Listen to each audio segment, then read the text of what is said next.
ശരിയാ. തൻ്റെ ഭാര്യ ഇപ്പോ പഴയതിലും സ്മാർട്ടാ. താനെന്നെ നോക്കി പേടിപ്പിക്കൊന്നും വേണ്ട. ഞാനൊരു തമാശ പറഞ്ഞതാ. താൻ പറഞ്ഞത് തമാശയല്ല, സത്യമാണ്. അത് പലരും എന്നോട് പറഞ്ഞിട്ടുണ്ട്. എന്ത്? അവളിപ്പം പഴയതിലും സുന്ദരിയാണ്. അങ്ങനെ ഒരു അംഗീകാരം തന്റെ ഭാര്യ കിട്ടുമ്പോ താൻ സന്തോഷിക്കല്ലേ വേണ്ടത്? എനിക്ക് ചൊറിഞ്ഞു കയറി വരുന്നുണ്ട്. ആ പൂർവ്വ വിദ്യാർത്ഥി സംഗമത്തിന് പോയതിനു ശേഷമാണ് അവളിൽ ഈ കുഴപ്പമെല്ലാം ഉണ്ടായത്. അതിന് നീ എന്ന് ക്ലാരയെ ശരിക്കും കുടഞ്ഞില്ലേ? കുടഞ്ഞു. എനിക്ക് ഇത്തരം പരിപാടികളൊന്നും ഇഷ്ടമല്ല. പക്ഷെ അതിനുശേഷം അവളുടെ മനസ്സിൽ ആരോ ഉണ്ട്, അതെനിക്ക് ഉറപ്പാ. ഞാൻ പറയുന്നത് താൻ സമാധാനമായിട്ടൊന്ന് കേക്ക്. നിനക്ക് മക്കളില്ല, അതാണ് നിങ്ങളുടെ പ്രധാന പ്രശ്നം. അതെ, ഈ ഭാര്യമാര് ഭർത്താക്കന്മാർക്ക് സ്നേഹവും പരിഗണനയും നൽകുന്നത് എപ്പോഴാണ്? മക്കളുണ്ടായതിനു ശേഷം. എന്ന് പറഞ്ഞാൽ കുഞ്ഞുങ്ങളുണ്ടാകുമ്പോഴാണ് ഭാര്യ ഭർത്താക്കന്മാരുടെ ഇഴയെടുപ്പം കൂടുന്നത്. എന്നിട്ട് എന്തേ 3 മക്കളുണ്ടായ തനിക്ക് ഭാര്യയായിട്ട് ഇഴയടപ്പം അറ്റുപോയത്? ആ 3 മക്കളും എന്റേതാണോ എന്ന് സംശയമുള്ളതുകൊണ്ടാണ് ആ ഇഴയെടുപ്പം ഞാൻ തന്നെ പൊട്ടിച്ചു കളഞ്ഞത്. അപ്പൊ നമുക്ക് വൈകിട്ട് കാണാം. എനിക്ക് ഓഫീസിൽ പോകേണ്ടതാണ്. ഞാൻ ബാത്റൂമിൽ പോയിട്ട് ഒന്ന് ക്ലീൻ ആയിട്ട് വരാം. നീ എന്നാ പോയല്ലേ? പോ.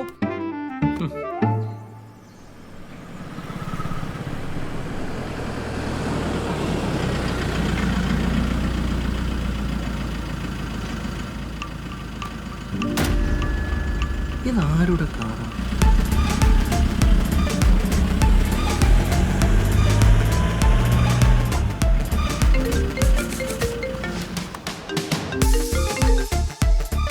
ഞാൻ വിളിക്കാം. ഞാനിപ്പോ തന്നെ ഉടനെ തന്നെ അങ്ങോട്ട് വിളിക്കാം കേട്ടോ. Okay okay okay.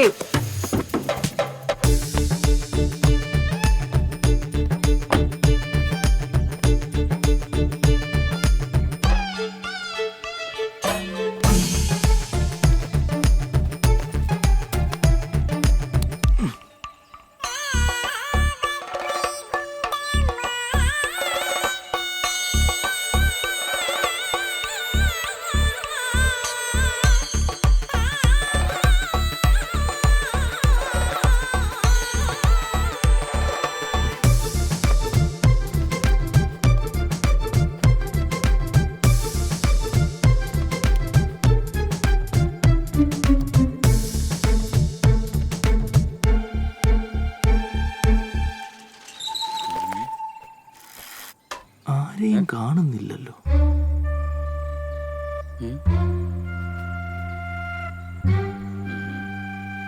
ഇയാളിതാരെയായി ഒളിഞ്ഞു നോക്കുന്നേ?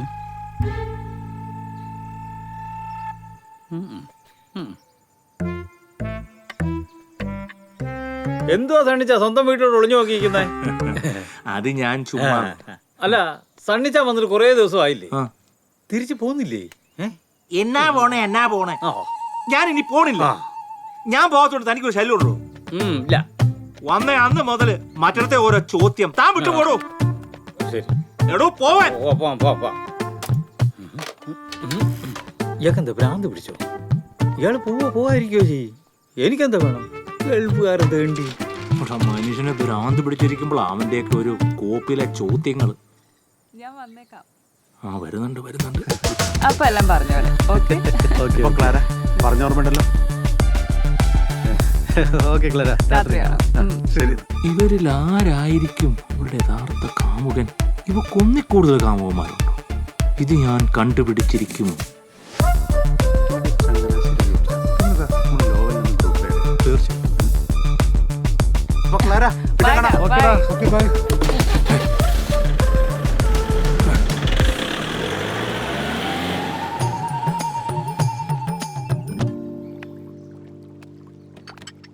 സണ്ണിച്ചാൻ രാവിലെ എവിടെ പോയതാ? ആരോടും പറയാതെ? ഞാൻ നടക്കാൻ പോയതാ. കാറിലോ?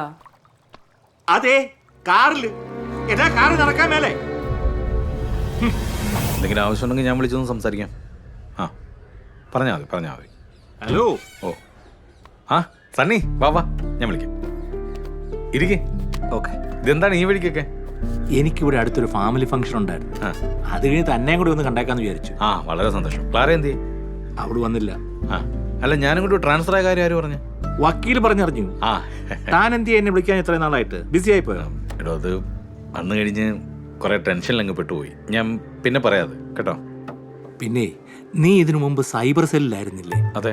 എനിക്ക് നിന്റെ ഒരു ഹെൽപ്പ് വേണ്ടി വരും. എന്ത് വേണമെങ്കിലും ചെയ്യാലോ അളിയാ, പറഞ്ഞോ. അതൊക്കെ ഞാൻ പിന്നെ പറയാം. ഓ വരട്ടെ. പിന്നെ കൊണ്ടുവന്ന് കുപ്പി മുഴുവൻ തീർന്നിട്ടില്ലല്ലോ, നമുക്കൊന്ന് കൂടണം. അതിനെന്നെ എപ്പോഴാന്ന് വെച്ചാൽ വന്നാൽ മതി. ശരി ശരി ശരി, ആ ഞാൻ വിളിച്ചോളാം. കോയക്ക ഈ വാറ്റോത്തം വലിച്ച് കേട്ടല്ലേ, ചത്തോ നിങ്ങള്. ആ കോറി മുതലാളിയുടെ ശാപം കിട്ടിയ വാറ്റ, അത് മറക്കണ്ട. നീ അങ്ങ് പോടാ, നീ നിന്റെ പണിയൊക്കെ വെച്ചാൽ മതി. നിങ്ങളുടെ ഈ ഒടുക്കത്തെ കുടി കാരണം ട്രൂപ്പിൽ നിന്ന് പറഞ്ഞു വിടാൻ പോവാ കേട്ടാ. ആരാണ് പറഞ്ഞു വിടണം? ആരാണ് ഇവിടുന്ന് പറഞ്ഞു വിടണം? ആരെന്നെ പറഞ്ഞു വിട്ടിട്ടുണ്ടെങ്കിൽ ഇവിടുത്തെ കള്ളക്കളി എല്ലാം ഞാൻ വിളിച്ചു പറയും. ആ ജിജോ എന്ന് പറയണം വാറുണ്ടല്ലോ, ഈ താളം വേണം, നിനക്കറിയോ? പറഞ്ഞു ഇക്ക കുടിക്കരുതെന്ന്.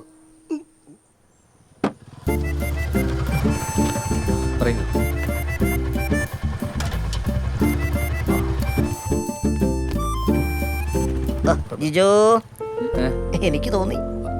സോറി ഉണ്ടടാ, മറന്നുപോയി. അല്ലേലും മീര കുറെ ഇരിക്കുമ്പോ നീ എന്നെ മറക്കും.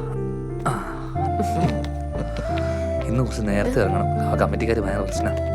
വൈകുന്നേരത്തെ പ്രോഗ്രാം കണ്ണൂർ കഴിഞ്ഞിട്ട് പിന്നെ നമുക്ക് അവിടെ നിന്ന് ആ നല്ല പരുവത്തിലാണല്ലോ. രാവിലെ തന്നെ തുടങ്ങിയോ? ഇന്ന് വൈകിട്ട് പ്രോഗ്രാം ഉള്ളതാ. വന്നിട്ട് കാര്യമൊന്നുമില്ല. തബലയിൽ ഇതുപോലെ പൗഡർ ഇട്ട് വെറുതെ ഇരിക്കാനല്ലേ. ഒരു പ്രോഗ്രാമിന് 3 ടീൻ പൗഡർ വേണം. വേണ്ട, ഞാൻ വെറുതെ മാറി എന്തോ ഞാനിവിടെ മര്യാദയ്ക്ക് കൊട്ടുന്നോണ്ട് അതിന്റെ അവതാളം കേൾക്കാത്ത കൈയടിക്കാനോ? തമാശക്ക് നിർത്തി. പോലീസ് നാട് മുഴുവൻ അരച്ചു വെറുക്കുക.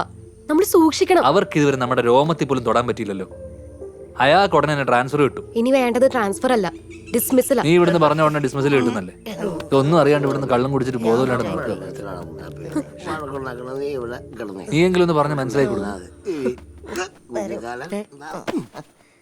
അതെ,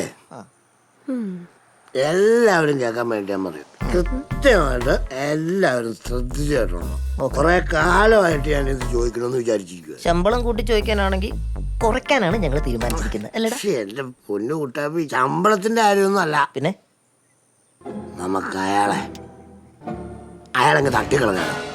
ആ CIA sub inspector, circle inspector police ഉദ്യോഗസ്ഥൻ, അയാളെ അങ്ങ് തട്ടിക്കളഞ്ഞേക്കാൻ. നമ്മളിപ്പോ ചെയ്യുന്ന റിസ്ക്കുള്ള പരിപാടിയേക്കാൾ നല്ലത് അയാളെ അങ്ങ് തട്ടിക്കളയുന്നത്. ആര് തട്ടും? ഇവൻ തന്നെ അല്ലേ? അല്ല, നീ തട്ടണ്ട. നമുക്ക് എല്ലാവർക്കും ഒരു തീരുമാനം എടുത്തിട്ട് തീരുമാനിക്കാം. അത് വേണ്ട, അതിനൊരു സുഖമില്ല. അയാളെ ഇഞ്ചിഞ്ചായി കൊല്ലണം. അയാളുടെ മനസ്സമാധാനം ഇല്ലാതാവണം. അയാളുടെ ഉറക്കം കെടണം. തൽക്കാലം അത് മതി. എനിക്ക് ജാസ്മിനെ കണ്ടിട്ട് മനസ്സിലായില്ല. സത്യം, താൻ ആളാകെ അങ്ങ് മാറിപ്പോയി. ഗോപാലകൃഷ്ണൻ ഒരു മാറ്റവും ഇല്ല.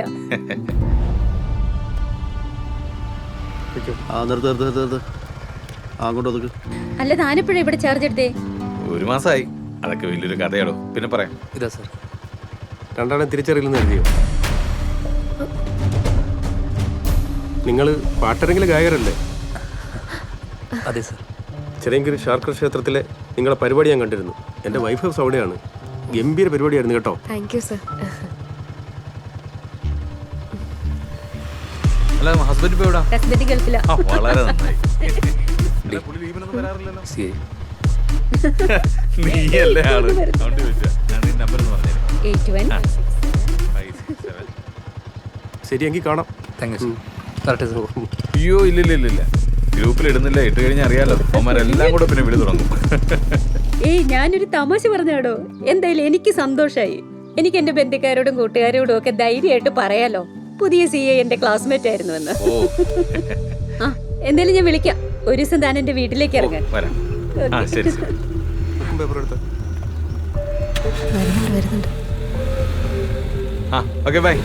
By bye. പിറകെ കേട്ടോ, വീട് കണ്ടുപിടിക്കാം.